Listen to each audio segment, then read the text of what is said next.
અરે ઘોડો ખેલવવો છે. હમણાં બહાર ઘોડો જોયો ને એવો જ. કુંવરસા, હજુ તમે નાના છો. મોટા થાવ પછી ઘોડા ખેલવજો.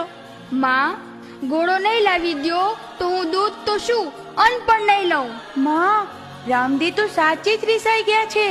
હવે ત્રણેય બહેનો લાસા, લક્ષ્મી અને સગુણાને બોલાવો. ઈ ત્રણેય રામદેવને મનાવી લેશે. એ ત્રણેય શિક્ષાપાઠ અધૂરા મૂકીને કેમ આવે?